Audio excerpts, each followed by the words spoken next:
বাংলাদেশের বর্তমান পরিস্থিতি ও নির্বাচন ইস্যুতে বৃহস্পতিবার সকালে নির্বাচন ভবনে প্রধান নির্বাচন কমিশনার এএমএম নাসির উদ্দিনের সঙ্গে বৈঠক করেন অস্ট্রেলিয়ান হাইকমিশনার সুসান রাইলি। প্রায় ঘণ্টাব্যাপী বৈঠক শেষে হাইকমিশনার বলেন, বাংলাদেশে একটি অবাধ, সুষ্ঠু ও অংশগ্রহণমূলক নির্বাচন প্রত্যাশা করে Australia. Bangladesh is going through as it moves towards open, free and fair elections. Australia stands by Bangladesh and we continue to work with you as best we can to support your efforts. Thank you very much. আর CEC জানান, হাইকমিশনারের আগ্রহের প্রেক্ষিতে আগামী নির্বাচনের প্রস্তুতি ও সংস্কার অগ্রগতি জানানো হয়েছে।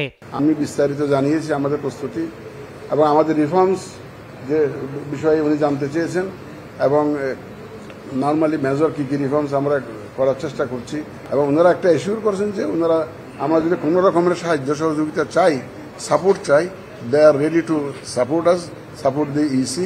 ঐকমত্য কমিশনের প্রস্তাবের দিকে তাকিয়ে না থেকে নিজেদের সাধ্যমতো সংস্কারের কথাও জানান সিইসি। ইলেকশনের আগে যেগুলো করা সম্ভব, যেগুলো প্রয়োজন, সেগুলো আমরা করব।